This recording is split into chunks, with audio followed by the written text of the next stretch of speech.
से प्रश्न है, आप उत्तर देंगे, लेकिन इसके माध्यम से आपकी जो चेतना है, आपकी जो पर्सनालिटी है, सोचने समझने का जो तरीका है, आपका जो सबकॉन्शियस माइंड है, वो बकायदे जो बोर्ड है उसके सामने आता चला जाएगा, सरफेस्ड होता चला जाएगा। आपको नहीं पता लग रहा है, लेकिन उनको पता लग रहा है, क्योंकि वे इसके एक्सपर्ट हैं।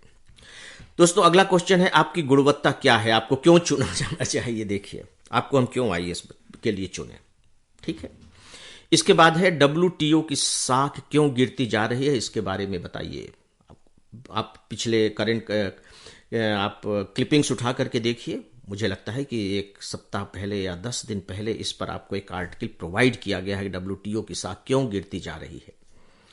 दोस्तों, फिर है अल नीनो और ला नीनो में क्या अंतर है, जो कि भूगोल इनका ऑप्शनल सब्जेक्ट है, तो पूछ लिया अल नीनो और ला नीनो में क्या अंतर है, जो बहुत ही सामान्य सा प्रश्न है।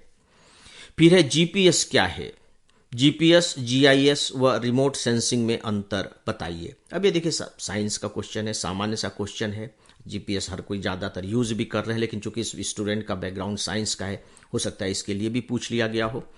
फिर पूछा गया, रिमोट सेंसिंग उपग्रह क्या करते हैं, यानी इलेक्ट्रिकल इंजीनियर है, रिमोट सेंसिंग उपग्रह क्या करते हैं, लेकिन अगर कोई इलेक्ट्रिकल इंजीनियर नहीं है तब भी उसे ये मालूम होना चाहिए। विश्व जल दिवस कब मनाया जाता है, करंट अफेयर्स से जुड़ा हुआ है या कह लीजिए जनरल नॉलेज से जुड़ा हुआ है। जलवायु परिवर्तन एक गंभीर समस्या बनती जा रही है, इससे कैसे पार पाया जा सकता है, हम लोग लगातार इसके बारे में बात करते ही रहते हैं।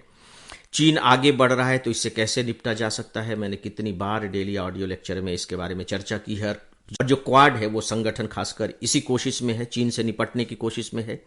नई शिक्षा नीति की ताकत और कमजोरियां क्या क्या हैं, कोई अजूबा प्रश्न नहीं है, सामान्य सा प्रश्न है, पूछा ही जाना चाहिए।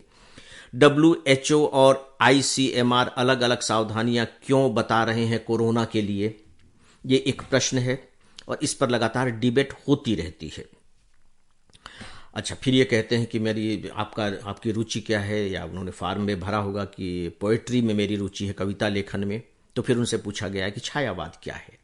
यानी छायावाद एक पीरियड रहा है जो 1920 से 35 तक का पीरियड, जिसमें हमारे जयशंकर प्रसाद, महादेवी वर्मा, सुमित्रा नंदन पंत और निराला जी जिसके कवि माने जाते हैं, वो थोड़ा सा लिटरेचर का सब्जेक्ट है, तो चूंकि उसकी कविता में रुचि है तो उन्होंने पूछ लिया कि छायावाद क्या है, और छायावाद का संबंध पोएट्री से ही है। आपका पसंदीदा कवि कौन है और क्यों, बताइए। PPP मॉडल के सामने क्या क्या चुनौतियां हैं, पब्लिक प्राइवेट पार्टनरशिप मॉडल की चुनौती